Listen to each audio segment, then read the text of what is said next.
Meskipun tidak cukup hanya meneruskan. Sebab meneruskan kebijakan saja, tetapi cara mengimplementasikan kebijakan itu dan membangun atmosfer agar kebijakan itu bisa dijalankan dengan sesuai rancangan itu tidak mudah. Dan berbeda orang pasti berbeda atmosfer dan sebagainya. Tetapi di balik itu saya kira hikmahnya jelas. Saya kira butuh semakin kesadaran masyarakat untuk mandiri dalam soal pendidikan. Nah, yang disebut dengan pendidikan alternatif, saya memuji yang menulis ini. Ditulisnya bukan alternatif, tapi alternatif. Itu bukan kesalahan. Ini kelihatannya memang kesengajaan. Gitu ya. Dan saya sepakat, gitu ya. Karena pendidikan itu sebetulnya lebih kandungan seninya sebetulnya kuat. Mendidik itu seni, gitu. Mendidik itu seni, gitu ya. Nah, saya ingin menyampaikan terlebih dulu begini. Seringkali orang ketika berbicara pendidikan alternatif, terus kemudian memasukkan itu sebagai pendidikan non formal, gitu. Yang dimaksud oleh teman-teman yang nanti pada bulan Oktober akan mengadakan temu nasional dan kongres di Yogyakarta, bukan itu. Jadi yang namanya pendidikan alternatif itu sebetulnya adalah, pertama yang harus ditegaskan, dia setara dengan pendidikan yang sekarang disebut dengan pendidikan formal persekolahan. Lebih tepat sebetulnya kalau disebut alternatif model pendidikan. Nah, makanya di sini kemudian ada kata keragaman, gitu, keragaman. Apakah pendidikan yang secara mayoritas dari kita menerjemahkannya dan mengimplementasikannya dengan kerangka berpikir tadi sekolah, ijazah, dan upah itu kemudian harus dihapuskan? Tidak, pasti ada yang membutuhkan yang model begitu. Tetapi ketika semuanya dirancang dengan landasan berpikir dan kerangka berpikir yang seperti itu menjadi persoalan, gitu. Karena pasti sebetulnya lebih banyak ada banyak yang membutuhkan model-model lain yang tidak dirancang dengan kerangka berpikir tadi, sekolah, ijazah, upah tadi. Jadi bisa saja ada sekolah yang sekarang dianggap sebagai pendidikan formal itu, atau terdaftar di dalam pendidikan formal, tapi dia adalah pendidikan alternatif. Di Surabaya misalnya Anda bisa lihat SMP Muhammadiyah 10 dan SMA Muhammadiyah 2 yang ada di Genteng. Di Genteng Muhammadiyah. Genteng Muhammadiyah, di jalan Genteng Muhammadiyah. Jadi sebelah utaranya Hotel Weta itu ada jalan ke barat. Di situ ada ya menuju pasar Genteng. Sebelah kanan itu SMP 10 Muhammadiyah, sebelah kiri itu ada SMA 2 Muhammadiyah.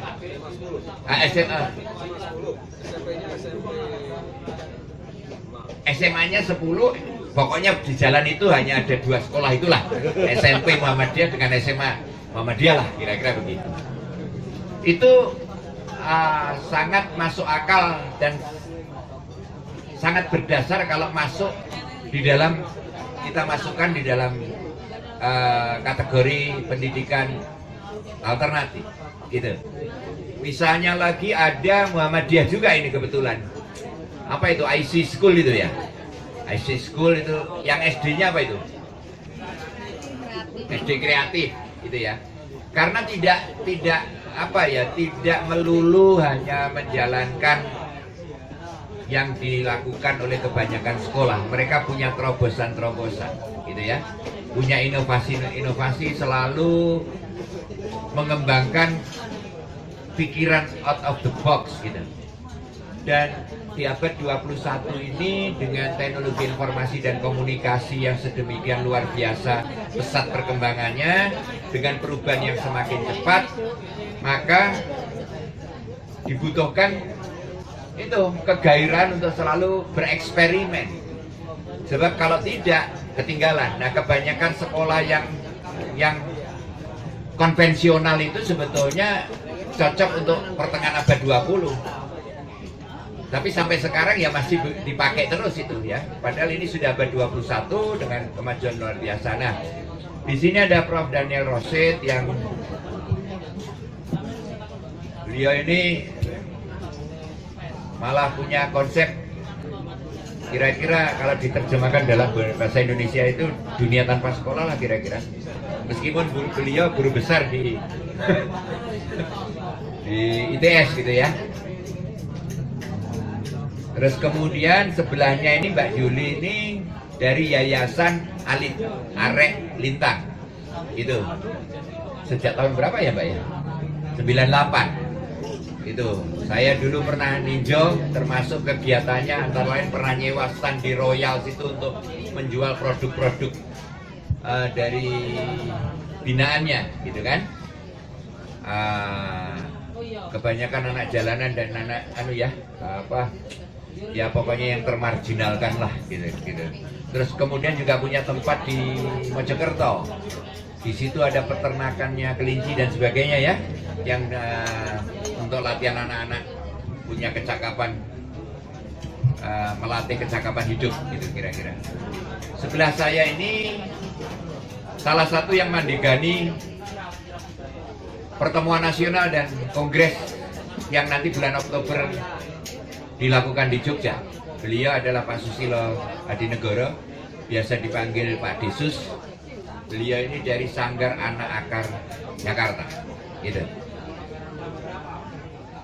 Saya persilahkan untuk yang menyampaikan pertama kali Pak, dari sisi anunya lah kira-kira Pak Dan dulu.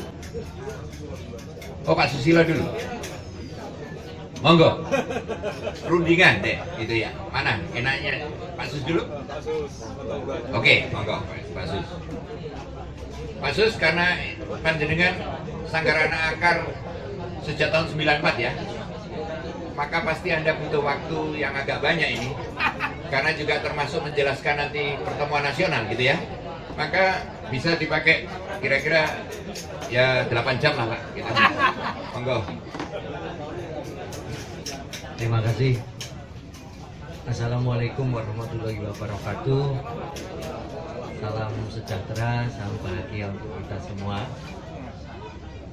Ini pertemuan akrobatik nih, diskusi akrobatik yang sangat membahagiakan bagi saya, karena Anyi itu putranya Pak Sulit ini kebetulan ke Surabaya, lalu kemudian sekalian aja kita rancang tuh ya. Dan malam hari ini saya tidak di luar ekspektasi saya, Pak Daniel berkenan hadir, terus kemudian Mbak Yuri, dan yang lebih penting lagi masanya memang listriknya kurang. Ya biasa yang alternatif seperti ini. Kalau nggak begini nggak alternatif. Jadi di luar ekspektasi saya, ternyata yang hadir cukup banyak, dan tidak hanya dari Surabaya. Saya melihat tadi diperkenalkan ada dari Palangkaraya, ada dari Sidoarjo, ada dari Pare, ada dari Mojokerto, ada dari Jombang. Ini luar biasa.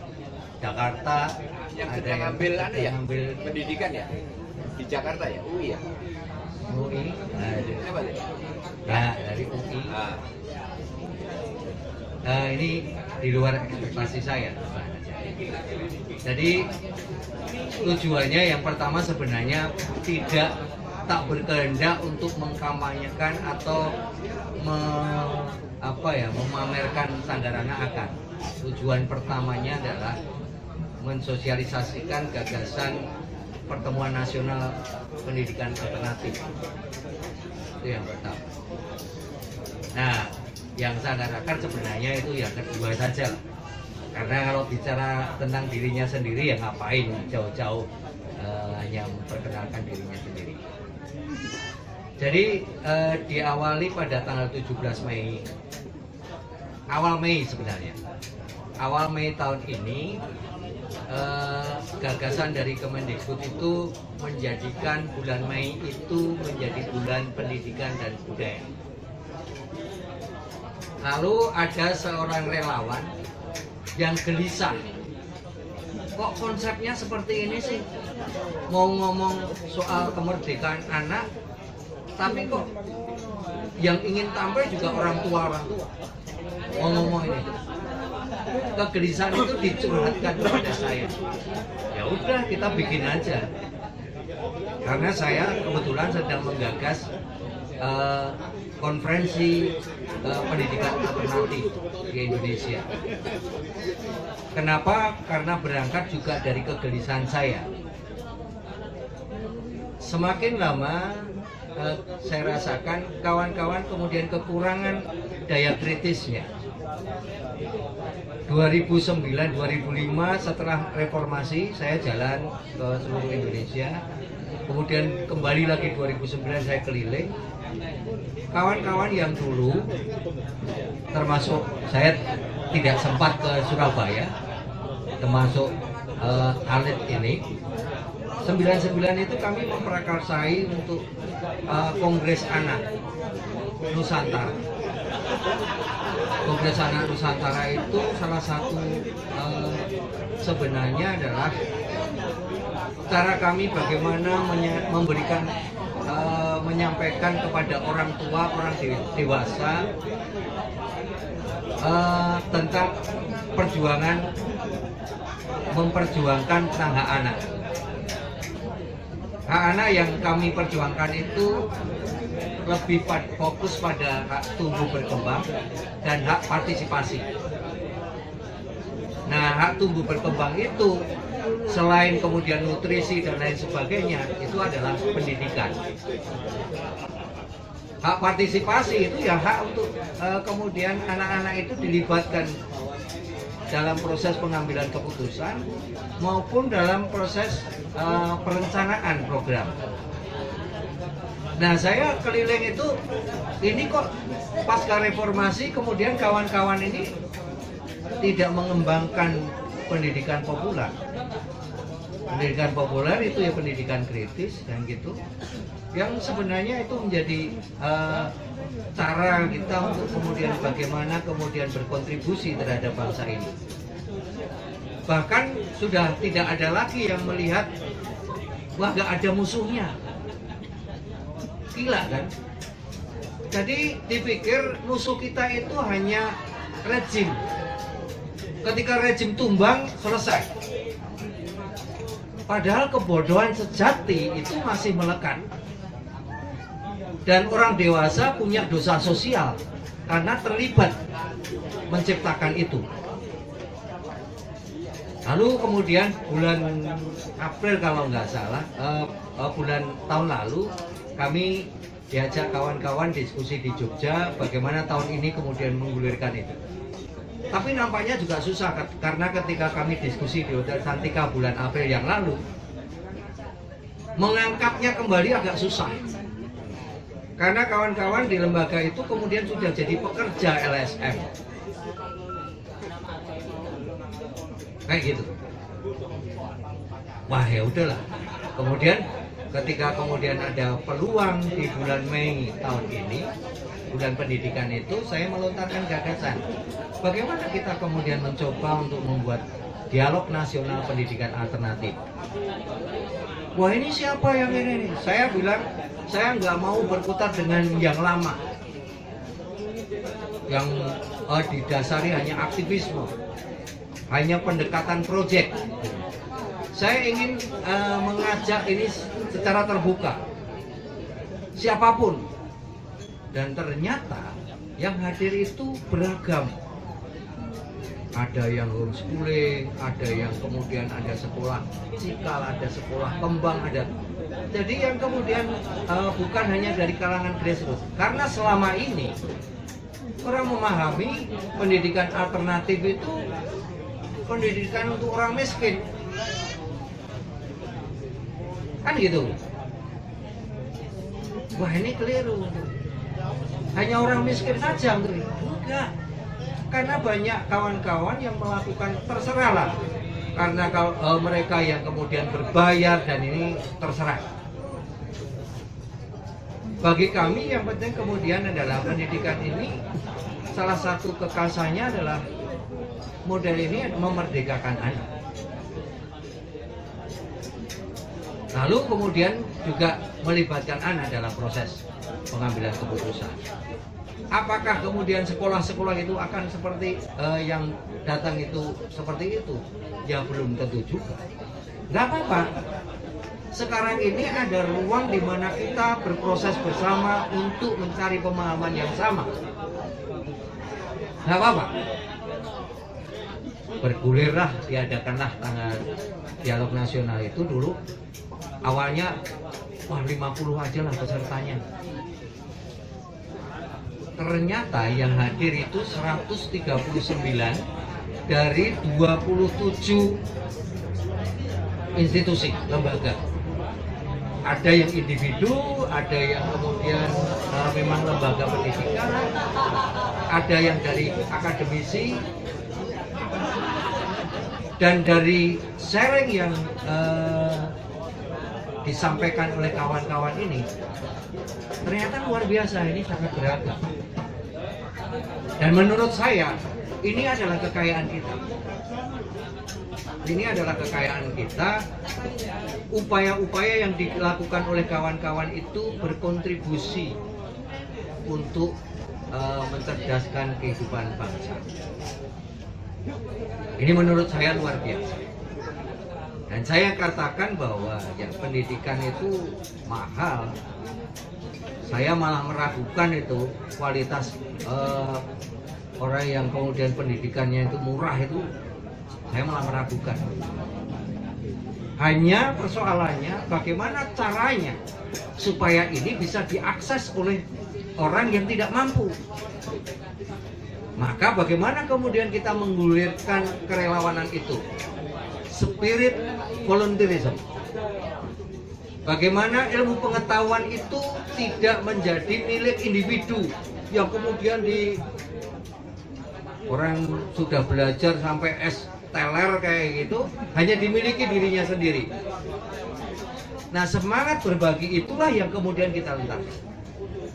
Kemarin ketika kami mengadakan konser musik untuk pendidikan di Jakarta, saya menyampaikan kepada orang tua yang anaknya ikut berproses bersama dengan Sanggar Akar. Saya katakan bahwa di Sanggar Akar ini, di antara lembaga-lembaga pendidikan yang ada, mungkin pendidikan di Sanggar itu yang paling mahal. Misalnya dibandingkan dengan yang sekelasnya Sanggar Akar, bukan sekelasnya lab school dan lain sebagainya ya. Paling mahal. Karena kalau dikonversi misalnya guru musik, siapa yang mau bayar? Mereka dengan rela. Kemudian ada dari jurnalis yang mengajarkan penulisan, jurnalistik, yang mengajarkan film, yang mengajarkan fotografi, dan yang lebih mahal lagi adalah niat anak itu untuk belajar. Niat menumbuhkan niat anak untuk belajar dengan kesadaran, dan mereka bertanggung jawab atas pilihan itu lebih mahal. Karena kalau itu dinominalkan, nggak bisa dinominalkan. Maka kemudian kita hapus itu namanya pendidikan. Kalau saya ditanya, sekolah Sanggar Akar itu non formal atau formal? Itu yang akan kita hapus paradigma seperti itu.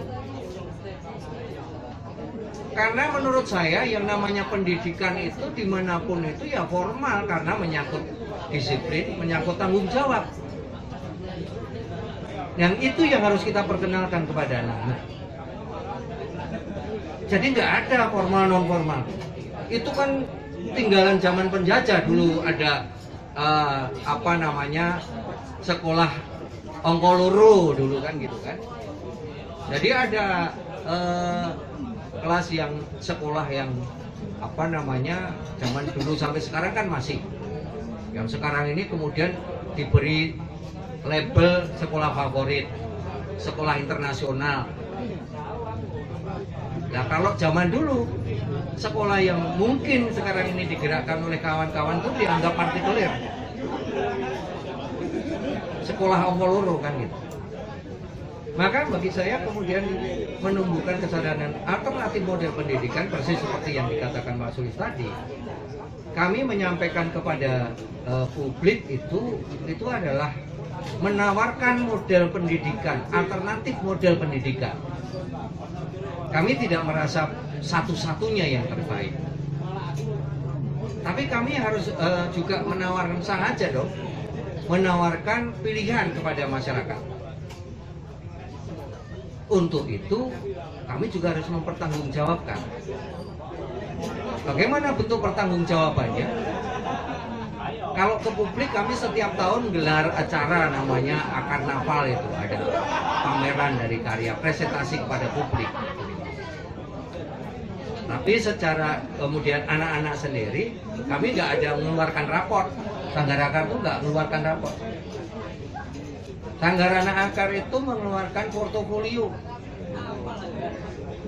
Untuk kemudian kami memproklamirkan menjadi sekolah otonom, Sanggar Anak Akar itu diproklamirkan baru tahun 2009. Tahun 2001 kami mulai dengan Lokakarya. Lokakarya itu bertahap. Lokakarya yang untuk anak-anak dulu. Kemudian anak-anak dipertemukan dengan akademisi, dengan praktisi pendidikan. Kemudian mengolah itu. Kemudian diuji cobakan. 2003 kemudian kita evaluasi. Dijalankan lagi, 2006 dievaluasi lagi. Kemudian 2009 kemudian kita membuat kurikulum. Nah, Bapak Ibu sekalian bisa membaca buku kumpulan tulisan pedagogi kritis yang nulis ada Pak Muhtar Bukhari, kemudian ada banyak itu. Nah, kurikulum Sanggar Anak Akar, sekolah otonom Sanggar Anak Akar itu sudah dipublish. Jadi kalau di luar itu Sanggar Akar itu kelompok kesenian. Oh, itu bergeraknya di seni pertunjukan ya? Wah, enggak. Oleh karena itu bagaimana caranya memang perjalanan ini, nah sekarang ini masuk ke fase bagaimana proses perjalanan Sanggar Anak Akar. Awalnya kami memang kelompok Sanggar Anak Akar itu di bawah sebuah lembaga yang namanya Institut Sosial Jakarta. Tahun 90 itu kami advokasi untuk anak-anak jalanan, anak-anak pedagang asongan, penyemir, dan lain sebagainya. Nah, dalam proses advokasi itu kami belajar bersama dengan mereka. Belajar bersama dengan mereka, mereka belajar dari kami juga belajar dari mereka. Nah, belajarnya di mana? Belajarnya ya di stasiun, di peron, kemudian juga di emperan toko. Kemudian mulailah kami belajar bercerita dulu, kemudian menulis. Nah, buku pertama yang lahir itu kumpulan tulisan anak-anak di jalanan. Judulnya Tuhan Temani Aku. Ada pengalaman anak-anak di penjara, tak suruh nulis. Ketika anak-anak dulu kan ya tahu sendiri, hidupnya untuk survive mereka nguping, ngambil ngambil spion itu dijual, nyopet kayak gitu. Nah, ketika di penjara ini juga kesempatan untuk kami ajak untuk belajar. Saya bilang, coba kamu gambarlah, kamu itu di blok berapa, di blok berapa, di blok itu berapa kamar, satu kamar dihuni berapa orang, digambar. Terus ada WC-nya berapa, bagaimana caranya ini, makan berapa kali, yang dimakan apa saja. Terus kemudian untuk ngetes mereka itu bersosialisasi. Kalau ada yang keluar duluan, anak itu harus menyerahkan surat pembebasan itu ke saya. Wah, bebas. Loh, kamu kok kenal Pak, ini. Itu ngetes mereka. Nah, itu kemudian dimasukkan buku. Kemudian ada kamus anak jalanan. Wah, istilah-istilah di jalanan kumpulin. Ada yang nggak bisa nulis, direkam. Kemudian kita tulis. Itu buku pertama yang lahir dari proses pembelajaran. Jadi dulu itu saya membaca buku Toto Chan kayak gitu. Siapa yang sudah pernah baca buku Toto Chan? Nah, kalau belum, itu ini buku populer yang sangat menginspiratif. Sangat inspiratif. Jadi harus baca Toto Chan. Dulu saya cerita tentang, makanya kemudian lahir buku itu karena saya menceritakan itu, bahwa pengalamanmu itu adalah emas, pengalamanmu itu adalah mutiara. Jadi ketika pengalamanmu itu ditulis dan dipublikasikan, kamu itu sudah berkontribusi, kamu itu punya sumbangan kepada masyarakat karena masyarakat mengetahui itu. Ya, itu yang namanya pengetahuan. Jadi pengetahuan itu ketika kemudian pengalaman dituliskan, kemudian dipublikasikan. Nah, itu pengetahuan. Udahlah, kita nggak usah pakai teori-teori, pokoknya itu aja jalanin. Itu buku pertama.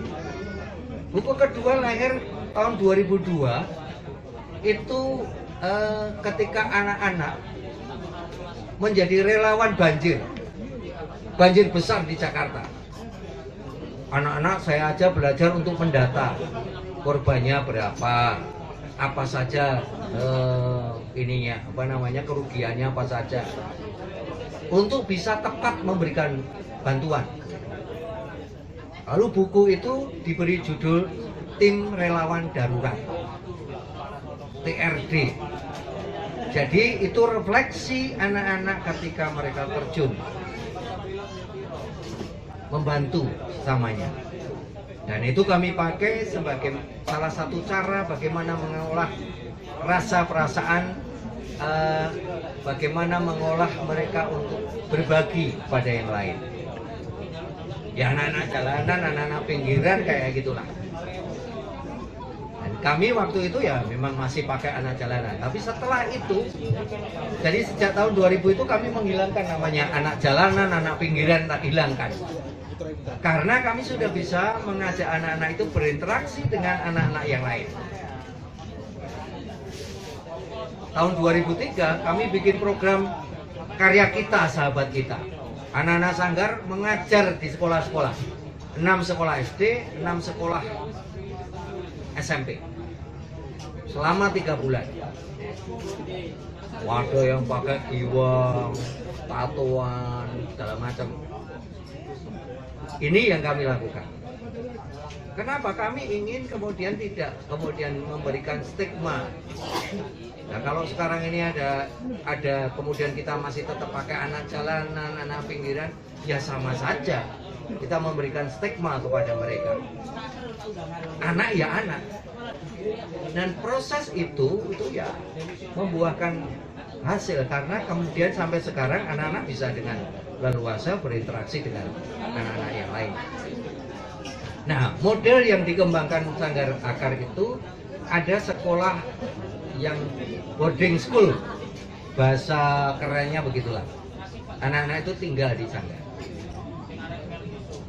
Terus kemudian ada yang program extension gayanya. Itu mereka sekolah di luar tetapi mengikuti program di Sanggar.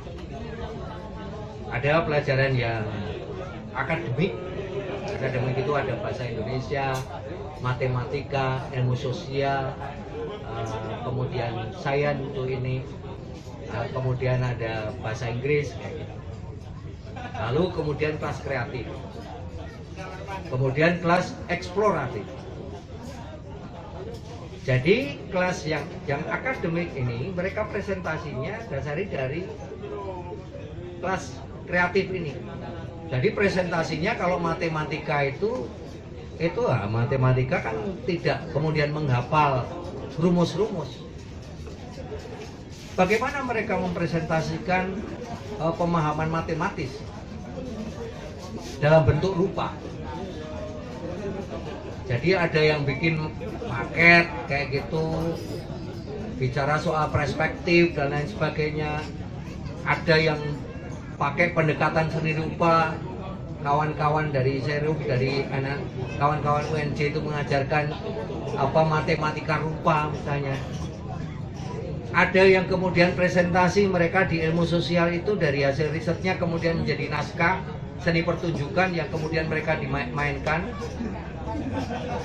Ini belajar bagaimana mereka berkolaborasi antara kemudian pemain pemain, kemudian musisi dan lain sebagainya.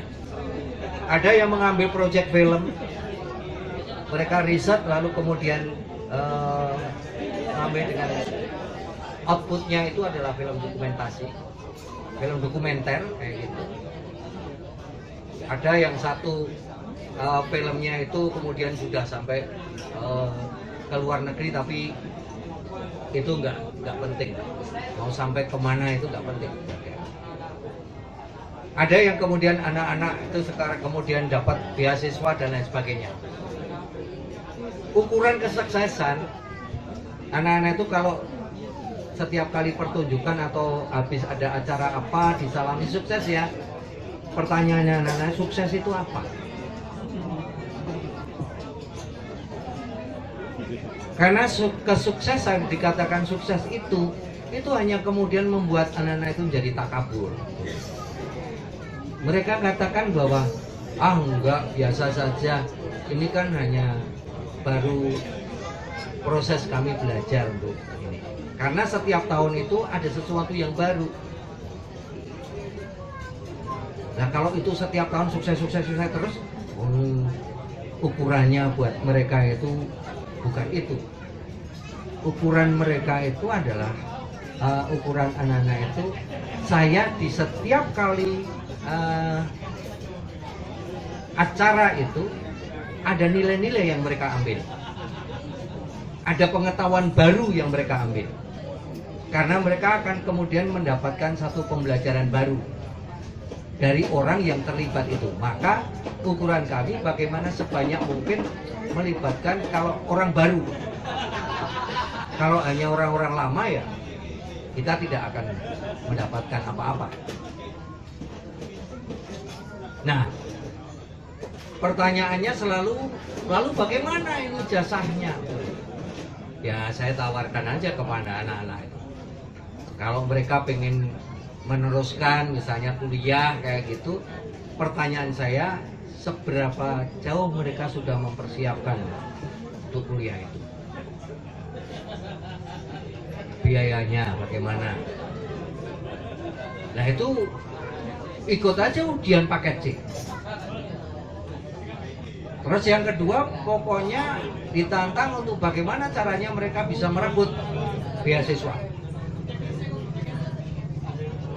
Dan alhamdulillah itu tercapai. Lalu yang kedua, ukuran keberhasilan itu bukan itu juga. Tapi sejauh mana anak-anak itu kemudian bisa menggeret di kampus itu kemudian juga punya peran. Bagaimana kemudian mereka kembali kepada orang tuanya. Jadi ini satu cerita bahwa dulu awalnya karena ini anak-anak jalanan, mereka itu dulu kan lari dari rumahnya, bermasalah dan lain sebagainya.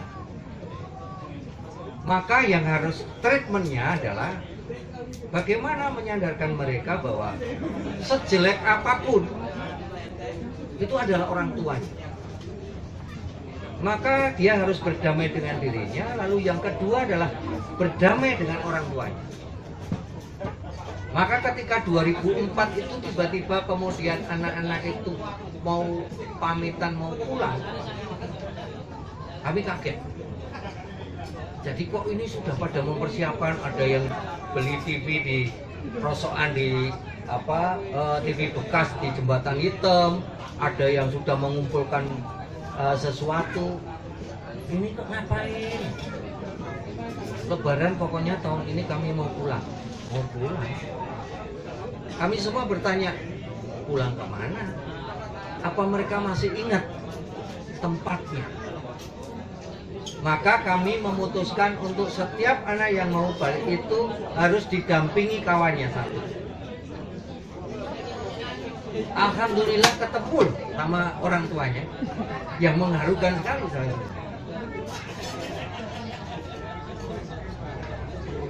Nah, tahapan berikutnya mereka selain kemudian berdamai dengan orang tuanya, dan sekarang ini ada yang tetap di Jambi, Semarang, mereka kemudian pulang. Saya bersyukur karena kemudian tidak bergantung dengan sanggar. Yang kedua adalah bagaimana anak-anak itu berkontribusi terhadap lingkungan sosialnya. Jadi kalau tidak ada kontribusi terhadap lingkungan sosialnya, wah berarti ini gagal juga. Meskipun demikian, karena kami menyampaikan kepada anak-anak, pendidikan itu salah satunya adalah menghormati pribadi anak sebagai manusia yang unik, otonom, merdeka, dan bertanggung jawab atas pilihannya. Ya kalau itu pilihannya ya kita nggak bisa ngapa-ngapain. Ada itu satu anak di sanggar itu yang juga tidak peduli dengan teman-temannya, itu ada satu. Lalu bagaimana kan kalau kita sudah mengatakan itu memang ya memerdekakan, ya konsekuensinya gitu kan. Meskipun lalu kemudian ada kawan-kawan yang mencoba mencari treatment supaya mereka itu juga harus ada kesadaran. Lalu yang kedua, bagaimana bisa menerapkan kurikulum seperti itu? Bagi kami pendidikan itu ya pembelajaran, proses pembelajaran itu berlangsung 24 jam. Dari kita mulai dari bangun tidur sampai tidur kembali, khususnya yang di asrama, yang ditinggal. Tapi itu pun kita tanamkan kepada anak-anak. Jadi anak-anak yang dulu tuh tinggal di pinggiran kali segala macam itu, waktu dia masih kelas 2 SD katakanlah seperti itu, mau belajar di sanggar, kami tidak pernah mendatangi orang tuanya untuk meminta-minta bahwa itu biar belajar di sanggar, enggak. Nah ya kami menyatakan silahkan kamu yang ngomong soal ini. Saya kira ini pengantar diskusi. Kalau diceritain itu mungkin ya enggak selesai 2 tahun. Selalu ada aja yang. Saya kira ini jadi yang mau saya sampaikan, saya tidak mempersiapkan ini secara terstruktur kayak gitu, tapi ini sharing yang kemudian bisa mudah-mudahan bisa memancing diskusi. Terima kasih. Aplaus dulu untuk Pak Susilo Adinegoro. Ya. Sesungguhnya jalanan itu juga sebuah sekolah. Saya membayangkan begini, anak jalanan 5 diambil, terus anak yang sekolah formal itu diambil 5, diterjunkan ke Banyuwangi situ, nggak disangoni, terus suruh balik ke Surabaya. Saya yakin pasti yang lebih cepat nyampe Surabaya adalah anak jalanan itu daripada anak sekolah. Bahwa ada pengaruh-pengaruh buruk di jalanan yang kemudian perlu didandani, itu iya. Tetapi kalau kita berpikir bahwa anak jalanan itu adalah anak yang apa ya, bener-bener buangan gitu, oh enggak. Banyak kelebihan mereka, cuman kita aja dan sistem pendidikan di Indonesia ini yang tidak melihat ada kelebihan-kelebihan dari anak-anak jalanan. Tapi yang kedua adalah saya kira kita perlu sadar di negeri ini masih banyak hal-hal yang memprihatinkan gitu ya. Ternyata cerita dari Pak Sus ini, Pak Desus ini, loh ternyata ada loh anak-anak yang nggak terperhatikan gitu ya, dan sebagainya, dan masyarakat sekitarnya kebanyakan juga acuh-acuh saja gitu kan. Saya kira ini juga menjadi pembelajaran dan pendidikan bagi kita gitu ya. Jadi makanya disebutkan oleh Pak Sus, perlu ada apa ya, kepekaan, kesukarelawanan dan sebagainya, yang ini saya kira juga perlu kita tumbuhkan pada diri kita gitu.